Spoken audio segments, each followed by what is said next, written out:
Easter in Pittsburgh by James Laughlin. Even on Easter Sunday, when the church was a jungle of lilies and ferns, fat Uncle Paul, who loved his liquor so, would pound away with both fists on the stone pulpit shouting, "Sin, sin, sin," and the fiery fires of hell. And I cried all afternoon the first time I heard what they did to Jesus. It was something the children shouldn't know about till they were older, but the new maid told me, and both of us cried a lot, and some mother got another one right away.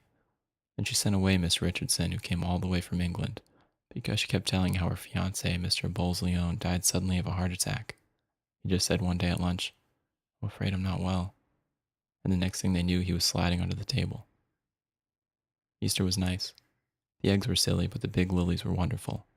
And when Uncle Paul got so fat from drinking that he couldn't squeeze into the pulpit anymore and had to preach from the floor, there was an elders' meeting, and they said they would have the pulpit rebuilt.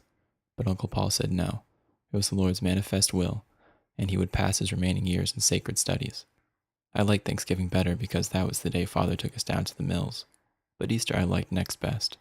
And the rabbits died because we fed them beet tops, and the lamb pulled up the grass by the roots and was sold to Mr. Page the butcher. I asked Uncle Robert what were sacred studies. He said he was not really sure, but he guessed it came in a bottle. And Mother sent me away from the table when I wouldn't eat my lamb chops. That was ridiculous, she said. It wasn't the Lamb of God. It was just Caesar Andromachy nibbles. But I just couldn't. And the year of the strike, we didn't go to church at all on Easter, because they said it wasn't safe downtown. So instead we had prayers in the library, and then right in the middle the telephone rang. It was Mr. Shepstead at the mill. They'd had to use tear gas. Father made a special prayer right away for God's protection and mercy, and then he sent us out to the farm with Mother. We stayed a week and missed school, but it rained a lot and I broke the bathroom mirror and had to learn a long psalm.